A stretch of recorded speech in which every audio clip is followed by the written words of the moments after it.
तो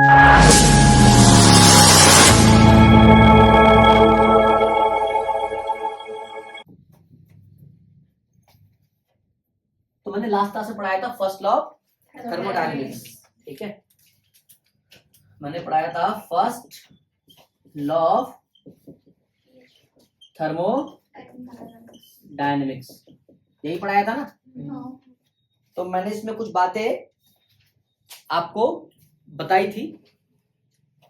मैंने सिंपल ये बताया था कि जो डेल्टा क्यू होता है, क्या होता है, वो delta U plus work done के बराबर होता है, यही बताया था ना। चलो कुछ बेसिक बात पे हम थोड़ा डिस्कस करेंगे। अब ये वर्क डन है, क्या है, तो वर्क डन का फॉर्मूला यहाँ था पी डेल्टा वी, याद है, या पी डी वी। तो ध्यान रहे मैं क्या डिस्कस कर रहा हूं, क्लियर है। चलो एक होता है सिस्टम, क्या होता है, एक होता है सिस्टम, एक होता है सराउंडिंग्स, क्या होता है,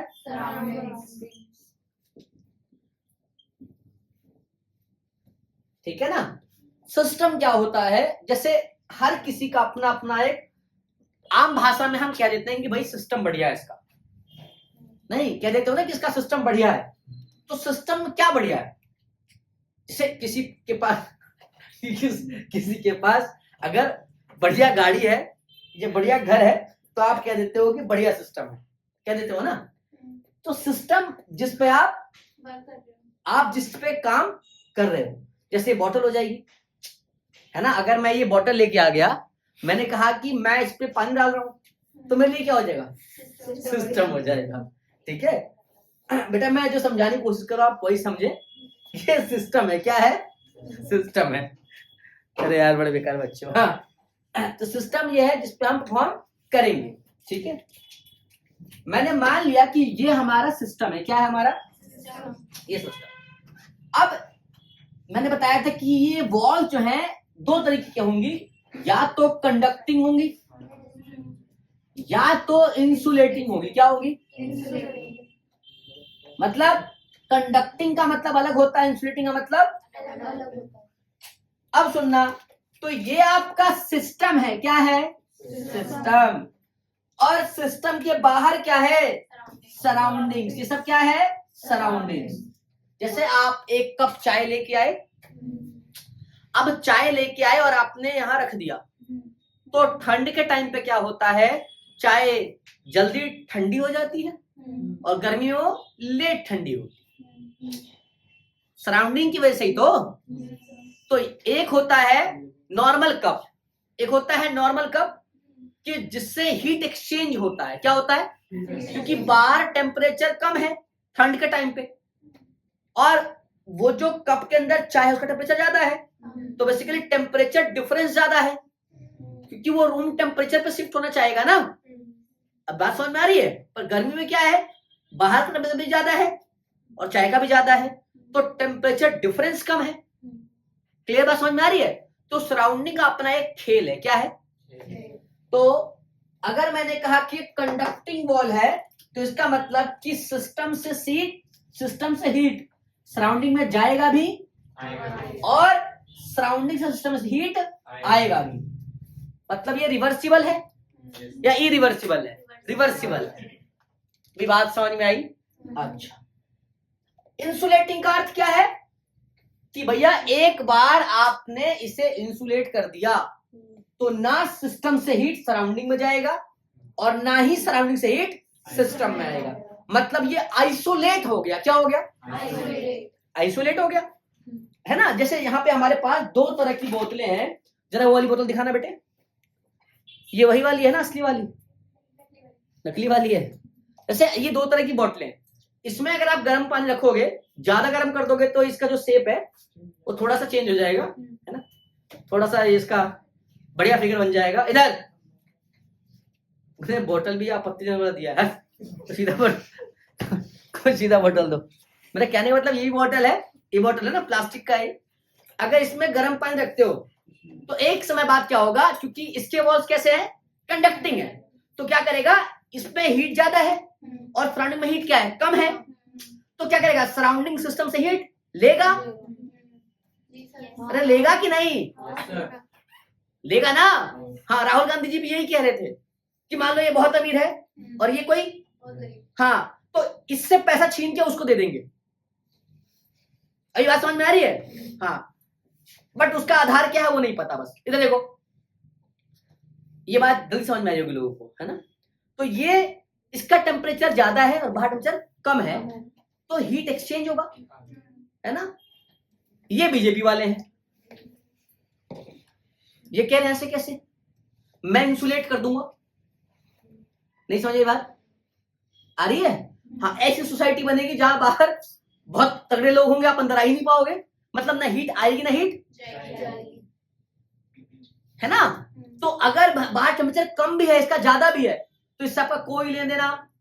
इसका एक और मतलब है, इसका मतलब ये भी है कि जब इसको जरूरत पड़ेगी या ये हीट रिलीज करना चाहेगा तो भी नहीं कर सकता, और जब हीट लेना चाहेगा तो भी ले सकता।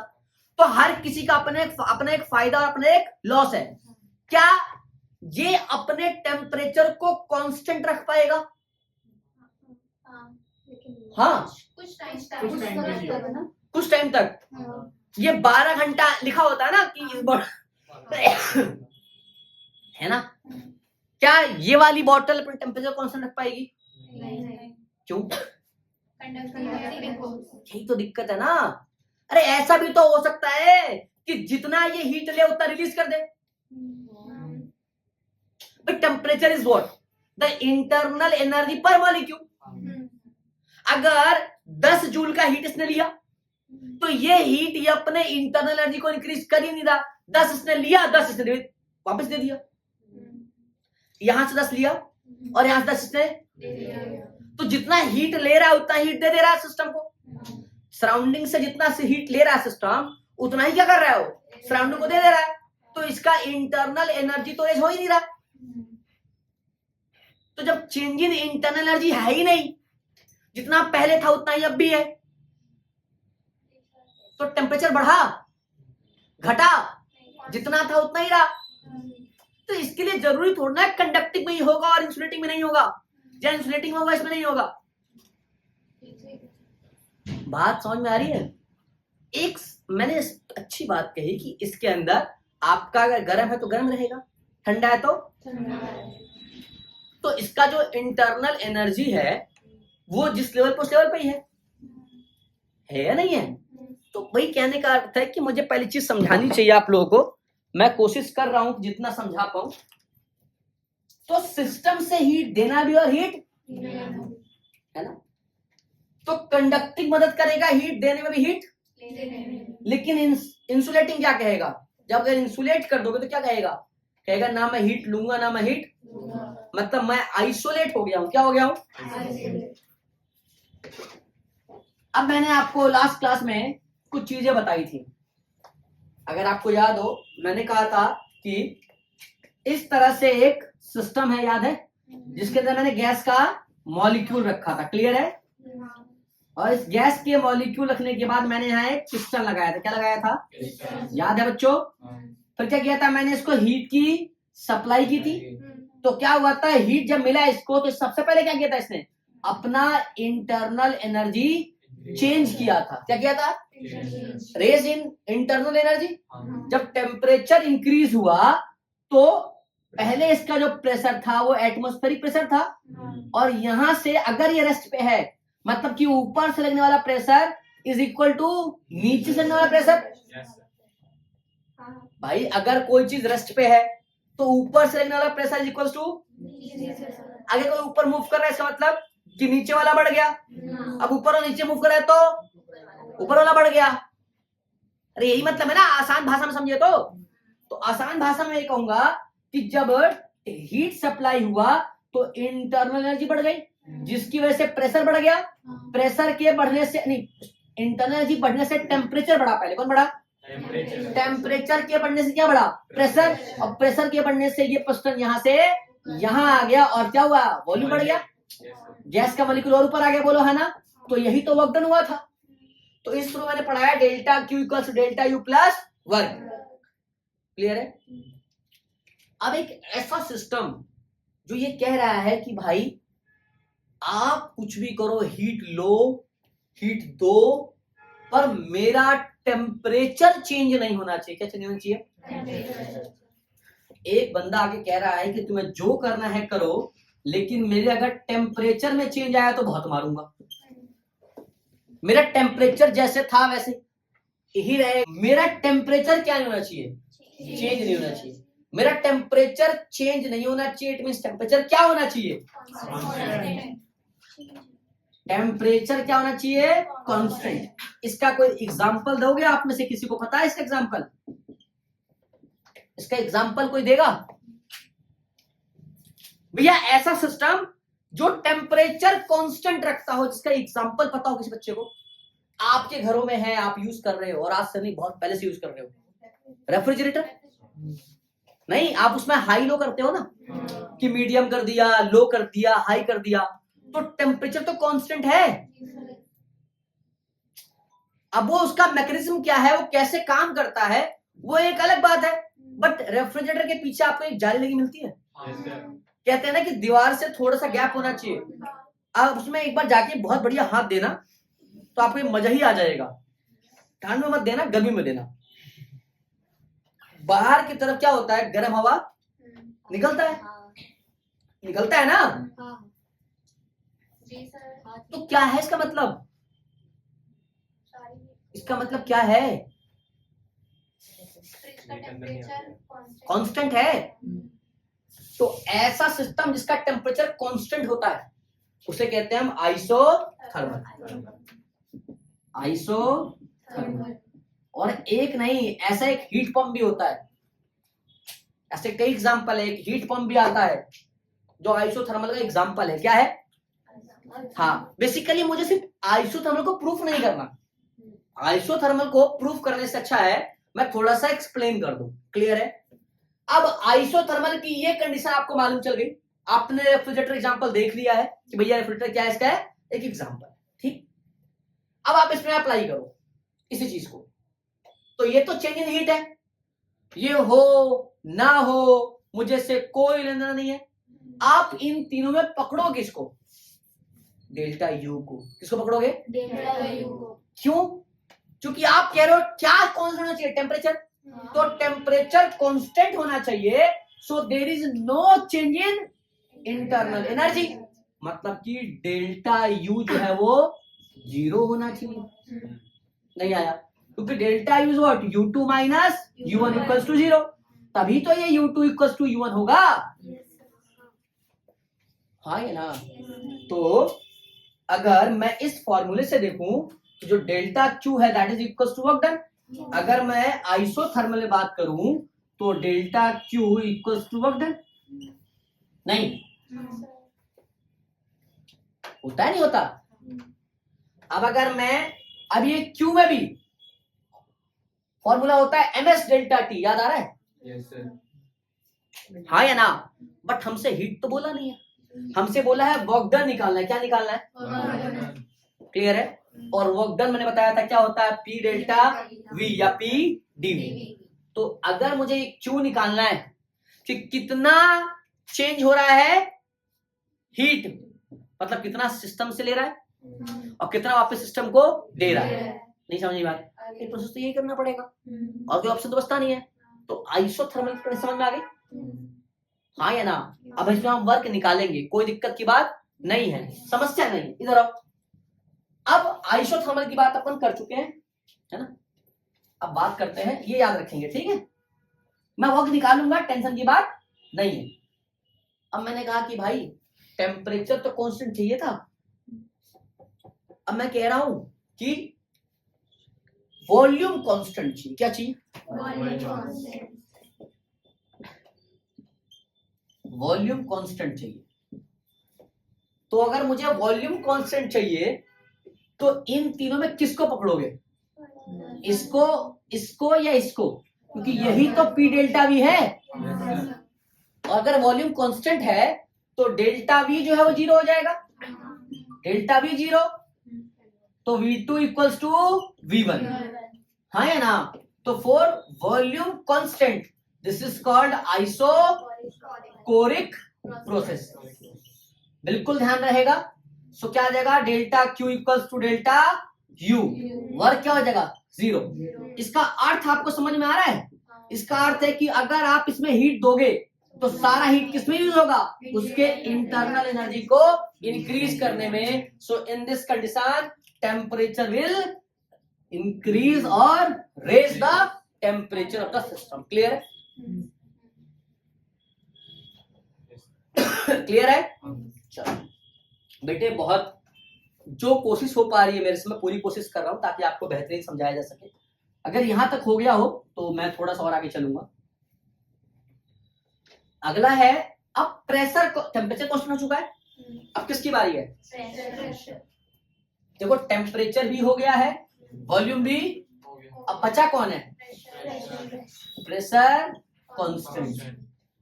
अब प्रेशर कांस्टेंट में तो बहुत ही मतलब कि बहुत ही अलग बात हो जाएगी, क्योंकि ना इसको पकड़ पाओगे ना इसको, आगे ना, और ना इसको पकड़ पाओगे, तो वो तो जीरो होगा नहीं।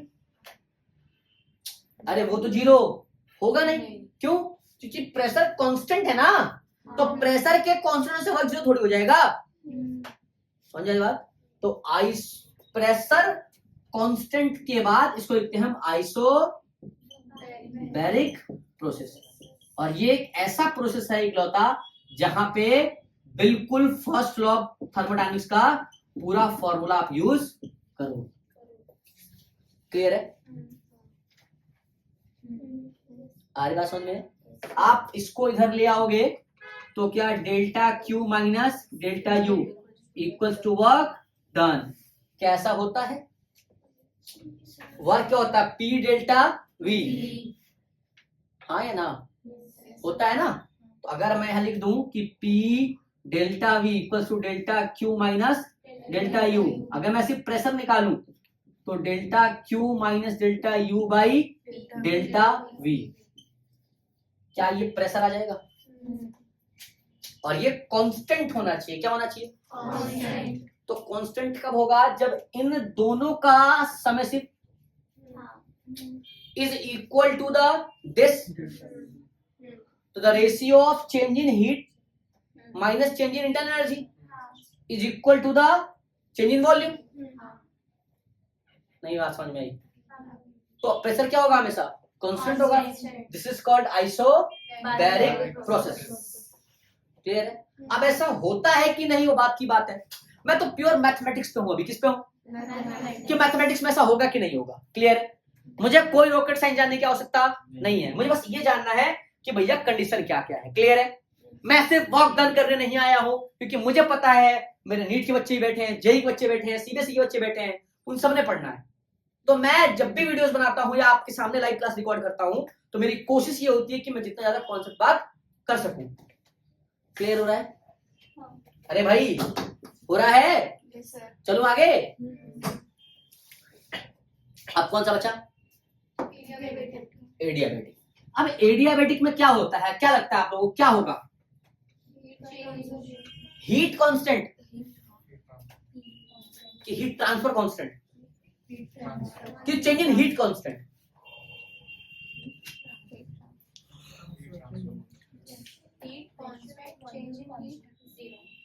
हीट कांस्टेंट होना चाहिए। तो मैंने कहा डेल्टा क्यू, अच्छा सॉरी लिख तो लूं, क्या लिखूं कि जो हीट है वो क्या होगा? Constant. Heat is constant. Heat constant ना, हीट को कांस्टेंट कह रहे हो ना भाई? हीट कांस्टेंट या चेंज इन हीट कांस्टेंट? बहुत बड़ा फर्क है, बहुत बड़ा फर्क है। अगर आप कहते हो कि चेंज इन हीट कांस्टेंट है तो delta Q as it is आ जाएगा। हीट कांस्टेंट तो फिर फॉर्मूले में दिक्कत आएगी। कहने का मतलब समझिए, आप जो कह रहे हैं आपकी बात को पकड़ा जाएगा यहाँ, और अगर आपकी बात पकड़ में आ गई तो फिर आप धर ले जाओगे। तो खुद को बचाओ तो आप वही स्टेटमेंट दो जो आप सही बोलो। क्यों भाई? हीट इज कांस्टेंट या चेंज इन हीट कांस्टेंट? अच्छा जी, तो डेल्टा क्यू क्या होता है? Q2 माइनस, तो क्या constant? Q2 minus Q1 constant, ऐसा?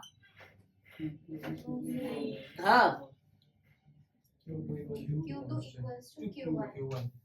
तो Q2 इक्वल्स टू Q1 का अर्थ डेल्टा Q विल बी 0।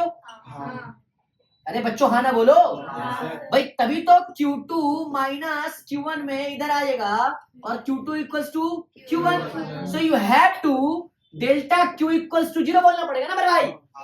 तो कौन कांस्टेंट? चेंज इन हीट क्या होगा? 0। नहीं आया। अब डेल्टा Q 0 हो गया तो फुचुक से पकड़िएगा इसमें, तो ये साला गया। तो ये जब 0 हो गया तो डेल्टा U प्लस, तो अब एक नेगेटिव हो जाएगा। क्या ऐसा जरूरी है? क्या ऐसा होता है?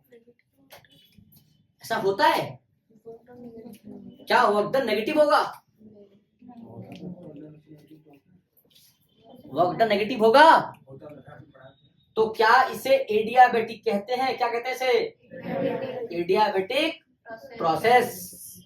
मैं सिर्फ गणित की बात कर रहा हूं, मैं अभी किसकी बात कर रहा हूं?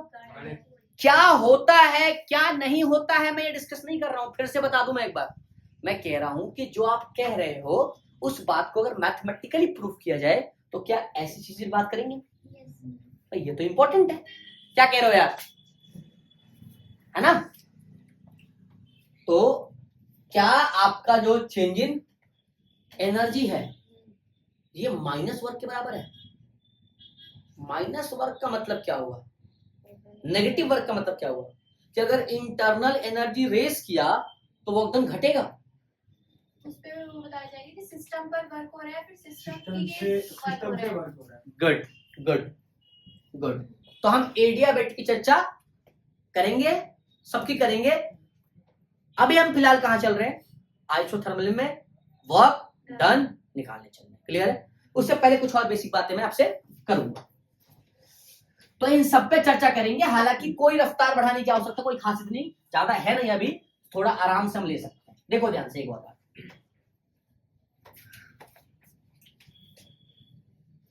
मैंने कहा एक टर्म आता है स्पेसिफिक हीट, ठीक है?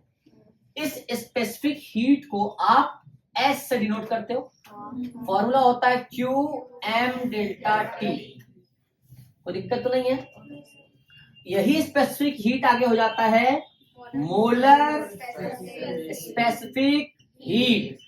बेटे मैं ये पढ़ा चुका हूं, फिर भी किसी को पूछना हो तो बता देंगे, मैं दोबारा रिकॉर्ड कर दूंगा इसको। ये मैंने रिकॉर्ड नहीं किया है। ये क्या हो जाता है, जैसे मोलर आ गया तो ये हो जाएगा सी क्यू, वहां मास था या नंबर ऑफ मोल्स हो जाएगा डेल्टा टी। क्लियर है? मैं बार बार कह रहा हूं इसको पढ़ना है, बार बार कह रहा हूं इसको, है ना? पढ़ना है ना? अब आओ आइसोथर्मल प्रोसेस को थोड़ा पकड़ते हैं। आइसोथर्मल प्रोसेस को पकड़ते हैं, देखते हैं, करते हैं इसका पोस्टमार्टम करते हैं, क्या निकलता है इससे। क्या डेल्टा क्यू इक्वल्स टू सीधा वर्क? अरे डेल्टा यू तो 0 होता है, पहले पढ़ चुके हम, साला बार बार एक ही चीज पढ़ेंगे क्या यार? C इक्वल्स टू क्या है? Q N delta T. अगर मैं यहां से Q निकालूं तो क्या डेल्टा के लिख सकता हूं इसको? तो चुप, तो क्या delta Q equals to C N C delta T. N क्या? Number of.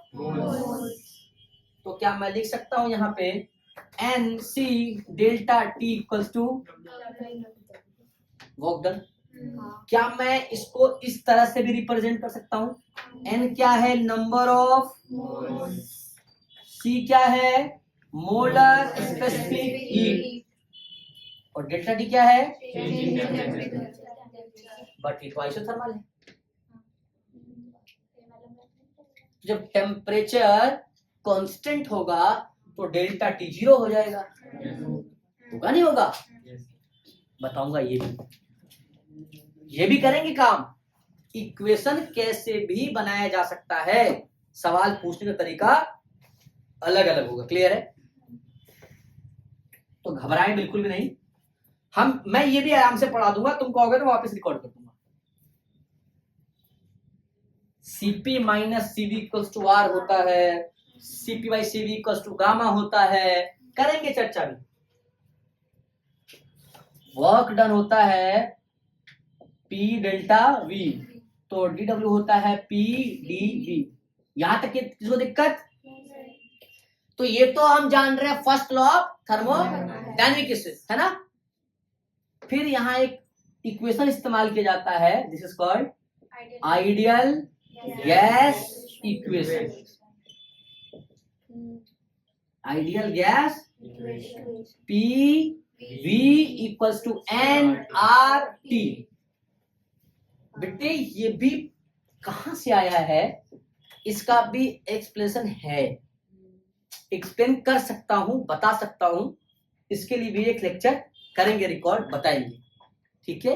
इसका आप खास ख्याल रखें, this is called ideal gas equation. N क्या है? नंबर ऑफ, आर क्या होता है, टी क्या होता है, क्लियर है, और पी क्या होता है, प्रेशर, वी क्या होता है, आएगा equation Cp minus Cv equals to R।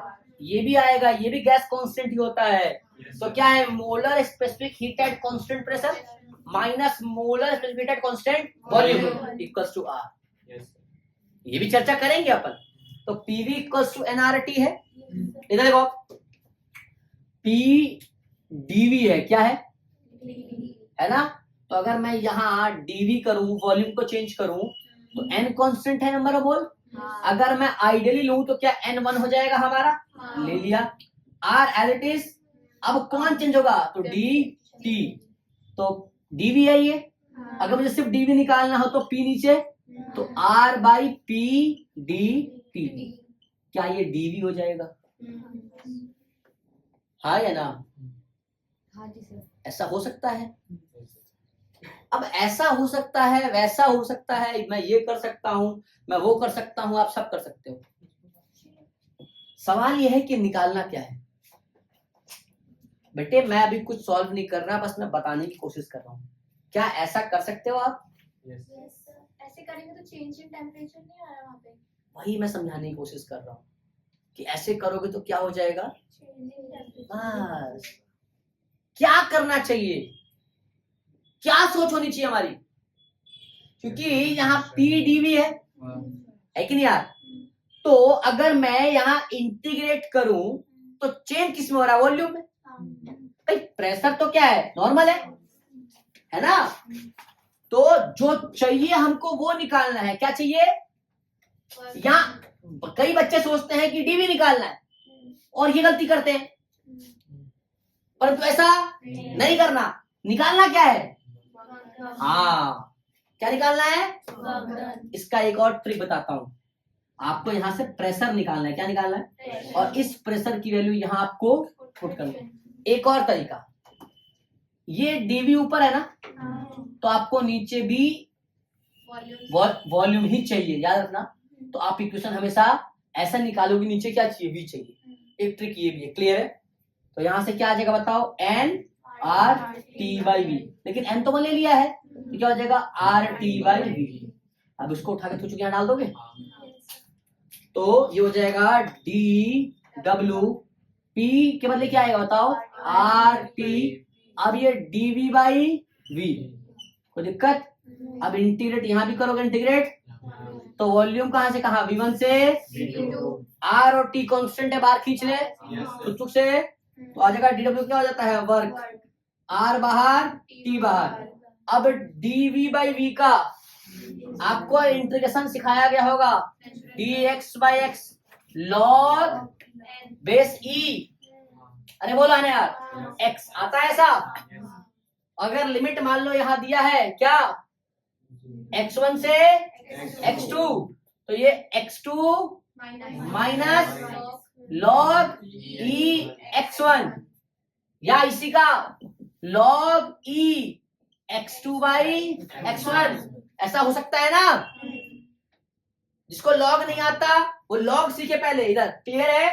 तो क्या मैं डी डब्ल्यू आर टी इसको लिख दूं log E V2 बाई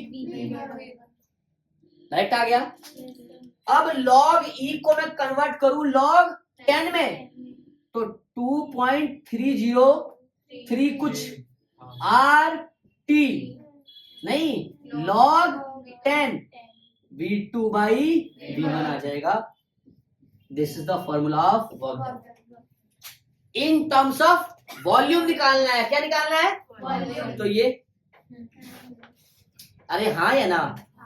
अब हमको वॉल्यूम ना बोल के प्रेशर बोल दे तो थोड़ा सा इसके लिए भी देखना है।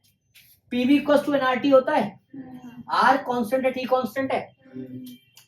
इक्वेशन आएगा P1 V1 equals to P2 V2। सुना है इसके बारे में? कैसे होता है ये? किसके अकॉर्डिंग? वो मैंने पढ़ाया नहीं है अभी तक तो मैं ये यूज नहीं करूंगा। हालांकि फिर भी अगर आपको समझ में आए तो आप P1 V1 equals to P2 V2 है तो प्रेशर इनटू वॉल्यूम क्या है बेटा? ये एक इंडिकेटर भी होता है। पीवी डायग्राम पढ़ोगे, क्या पढ़ोगे? पीवी डायग्राम पढ़ोगे। ये पी रहेगा और ये तो पीवी डायग्राम आपको पढ़ाया जाएगा। एक तरह से ये इंडिकेटर का काम करता है। हालांकि सब आज पढ़ाना पॉसिबल नहीं है, नेक्स्ट क्लास में करेंगे। पीवी क्या होता है? इंडिकेटर होता है। पीवी में ही आपको आइसोथर्मल, आइसोबैरिक और आइसोकोरिक मतलब चारों प्रोसेस पीवी डायग्राम में बनाया जाएगा। बोलो हाँ ना। एक सिंपल बात है, अगर पी और वी का डायग्राम है और मैंने कहा आइसोकोरिक बनाओ तो आइसोकोरिक मतलब वॉल्यूम, तो वॉल्यूम ये है। अरे हाँ है ना। तो ग्राफ ऐसे बनेगा। अरे ग्राफ तो ये हो गया ना कि ये हो गया P1, ये हो गया लेकिन V क्या है? तो ये बन जाएगा सीधा स्ट्रेट लाइन। PV का बन जाएगा आइसोकोरिक में। अगर आपको क्या बनाना है? आइसोबैरिक, तो आप नॉर्मल से ऐसे बना दोगे कि V1 पे ये P था और V2 पे भी P है। इस तरह से मैं नेक्स्ट क्लास में सिखाऊंगा। क्लियर है अभी तक? तो यहां तक आ जाएगा। बोलो है ना। अगर आप P1 V1 equal to P2 V2 करो तो अगर यहाँ V2 V1 है ना, इस V1 को मैं नीचे लेके जाऊं तो P2 नीचे आ जाएगा। तो क्या P1 by P2 V2 by V1 हो जाएगा। और इस प्रकार से आप V2 बाई V1 को आप इस तरह से भी लिख सकते हो। क्लियर है? एक ये भी तरीके से आप वर्क डन निकाल सकते हो। ठीक है, तो ये हमने निकाला आइसोथर्मल में वर्क डन। क्लियर है? बाकी इसके ऊपर हम सवाल भी करेंगे और बहुत सी चीजें बताएंगे।